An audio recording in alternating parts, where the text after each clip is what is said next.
Praat hoop in jou selfgesprek en dit help ons met positiwiteit kweek om beter te floreer. Ons gesels elke dag hier binne in ons. Soms is dit die stem van vrees, ander tye is dit die stem van geloof en vertroue. En ek en jy het elke dag die keuse watter stem ons gaan versterk en dit bepaal hoe ons gaan optree, watter keuses ons gaan maak en dit bepaal uiteindelik ons dag, maar dit bepaal ook uiteindelik ons toekoms.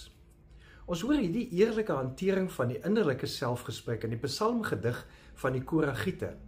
Hoor net hoe korrigeer die digter die negatiewe selfgesprek met 'n stem van geloof en vertroue in Psalm 42 vers 6.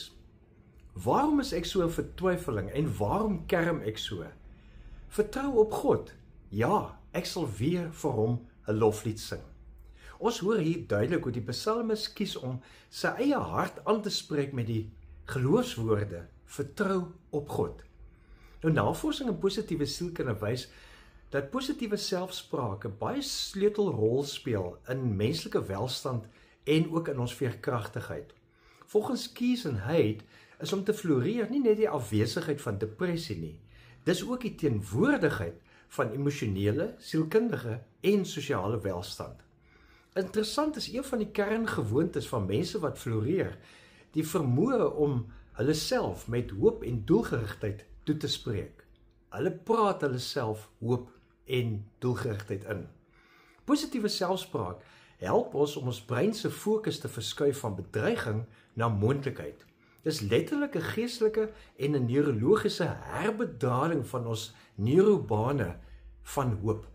En ons moet dit elke dag doen, net soos ons elke dag bid vir ons daaglikse brood soos ons Vader gebed sê.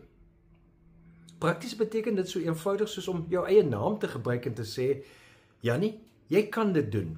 God is met jou.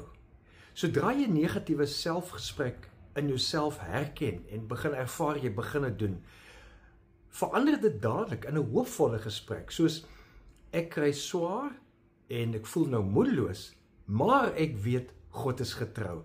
Ek sal weer sy goedheid sien. So bou jy hoop met selfgesprek in.